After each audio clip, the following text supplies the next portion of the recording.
હા હા હા, ગુરુદેવ બ્રહ્માનંદ સ્વામીની શું દશા હતી ને એ હું નહીં વર્ણવી શકું વાલા. અનંત ભુવનના નાથને આ લોકમાંથી વિદાય લેવી હતી ને તેથી આપણા ગુરુને મહારાજે આગ્રહ કર્યા કે બ્રહ્માનંદ જ્યાં સુધી મારી પાસે હશે ને ત્યાં સુધી મને દેહ નહીં છોડવા દે.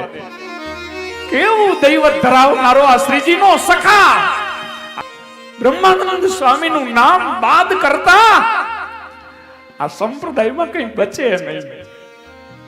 શ્રીજીના દરબારનો કોહિનૂર હીરો જૂનાગઢના મંદિર માટે સ્વામીને મહારાજે મોકલી દીધા. અનપા ગોપાળાનંદ સ્વામીને કહી દીધું બ્રહ્મ મુનિ આવે નહીં પેલા આ પાર્થિવ દેહનો અગ્નિ સંસ્કાર કરી નાખજો. જો પાર્થિવ દેહ પડ્યો હશે અને બ્રહ્મ મુનિ આવશે તો મને અક્ષરધામમાંથી પાછો લાવશે. આ સામર્થ્ય તો જોવો આપણા ગુરુદેવનું. અને આમ સમાચાર મળ્યા કાળી હાંડણી ઉપર અગુજીને આવતા જોયા. કાના કડિયાને પથ્થરો ચડાવતી વેળાએ બ્રહ્માનંદ સ્વામી કે કાના મેલ પથ્થરો હેઠો અનંત ભુવનના નાથ કાળિયાએ આપણી હારે કપટ કર્યું છે. આ અણધાર્યા સમાચાર લઈને આવ્યા છે ને નક્કી કઈક વાહમાં સમાચાર લઈને આવ્યા છે. અને પગુજીએ સમાચાર દીધા કે શ્રીજી અક્ષરની વાટે સંચરા છે. સ્વામી ગોપાળાનંદ સ્વામી તમને યાદ કરે છે, ગઢડે આવો. અને પારે આવીએ તેથી બ્રહ્મ મુનિ ગઢડે તો આવ્યા પણ ગોપીનાથજીના મંદિરના પગથિયા ચડતા આજે હુનું લાગે છે.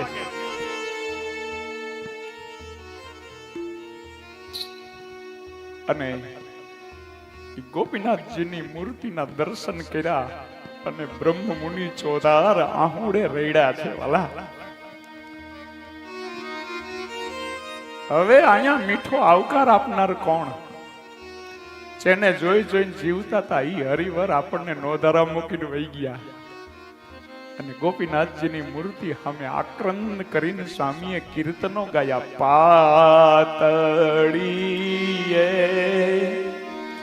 હૈરા પ્રાણ રે બેની મારે પાતળીએ હરા પ્રાણ રે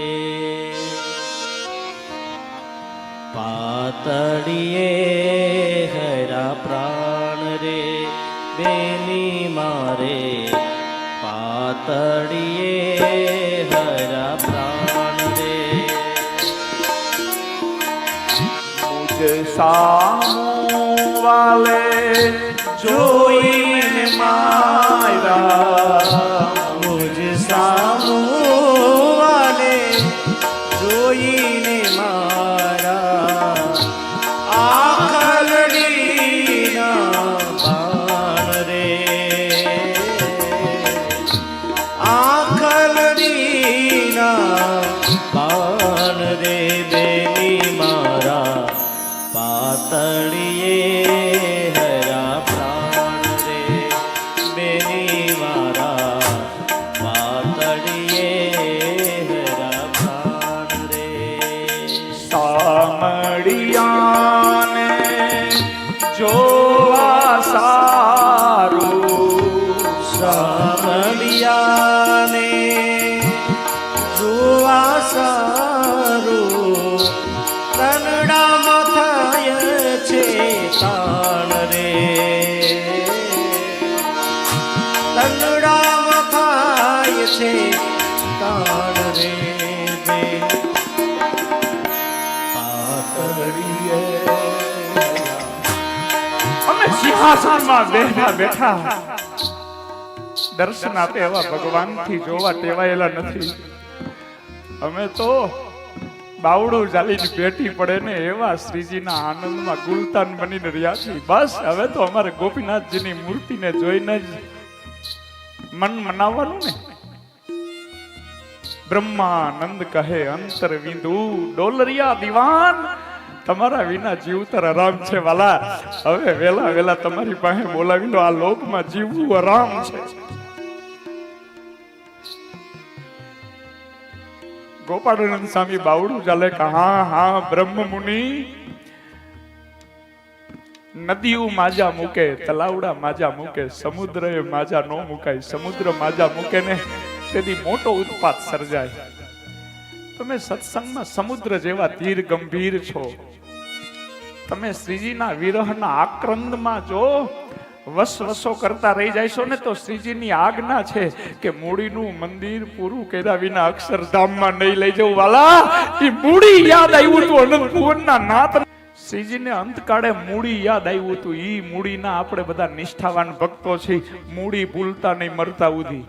વાયલા વાળાને કહેતા જાયજો કે બેટા આપણે મૂડી રાધા કૃષ્ણ દેવના બગીચાના સત્સંગીઓ છીએ. મૂડીનું ગૌરવ કોઈ દી ચૂકતા નહીં. શ્રીજીને અંતકાળે મૂડી યાદ આવ્યું. બ્રહ્મ મુનિને ભલામણ કરેલી કે ગોપાળાનંદ સ્વામી બ્રહ્મ મુનિને કહેજો કે મૂડીનું કામ જ્યાં સુધી પૂરું નહીં કરો ને ત્યાં સુધી હું અક્ષરધામમાં નહીં લઈ જાઉં. આપણા માટે આપણો ગુરુ શ્રીજીના ગયા પછી 2 વર્ષ માંડ જીવા છે એમ માનજો. એક દી એને જુગ જેવો વહમો લાગતો.